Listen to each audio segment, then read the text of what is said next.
खुशी की बात है कि अपर्णा यादव के पति प्रतीक यादव में सुलह हो गई। कुछ दिन पहले की बात है, प्रतीक ने गुस्से में अपने इंस्टाग्राम पर अपर्णा के बारे में बहुत कुछ उल्टा सीधा लिखा था।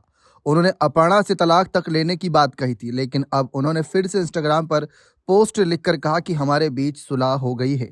उन्होंने एक वीडियो पोस्ट करने के लिए 2 स्टेटस भी लिखे। हालांकि वीडियो में वह सुलह की बात करते करते गाली भी देने लगते हैं। फिर भी उन्होंने माना कि 19 जनवरी को उनके और उनकी पत्नी अपर्णा के बीच एक बहुत भयानक विवाद हो गया था। एक और इंस्टाग्राम पोस्ट में प्रतीक लिखते हैं कि उन सभी से जो मुझसे पूछ रहे हैं कि कौन सा नशा करते हो और मुझे मेरी मेंटल हेल्थ के बारे में बता रहे हैं, उन सभी के लिए एक ही जवाब है, समस्याओं का समाधान हो सकता है, परिवार टूटने से बचाए जा सकते हैं। इसके बाद वह गाली भी देते नजर आए।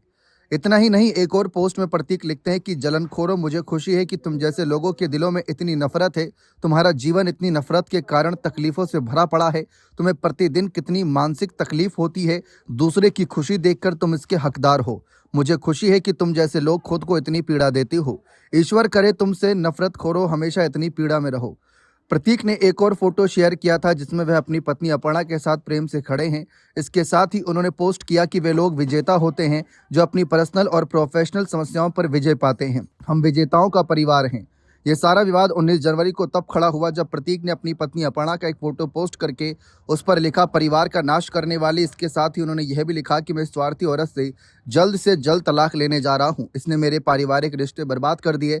इसका एकमात्र मकसद मशहूर और प्रभावशाली बनना है। इस समय मेरी मानसिक स्थिति बहुत खराब है, लेकिन इसे कोई परवाह नहीं, क्योंकि इसे सिर्फ अपनी चिंता है। मैंने कभी इतना बुरा इंसान नहीं देखा। मेरा दुर्भाग्य था कि मैंने इससे शादी की। इसके अलावा भी प्रतीक यादव ने और भी बहुत कुछ बातें लिखी, जिसके बाद सियासी माहौल गर्मा गया था कि पारिवारिक रिश्ते अब सार्वजनिक तौर पर जो सामने आ रहे हैं उससे काफी कुछ चर्चा हो रही थी कि क्या सचमुच इन दोनों के बीच तलाक हो जाएगा। लेकिन फिलहाल अब सब कुछ सुलझ गया है। लेकिन प्रतीक की भाषा और जिस तरीके शब्दों का चयन उन्होंने किया, यह देखकर हर कोई हैरान है।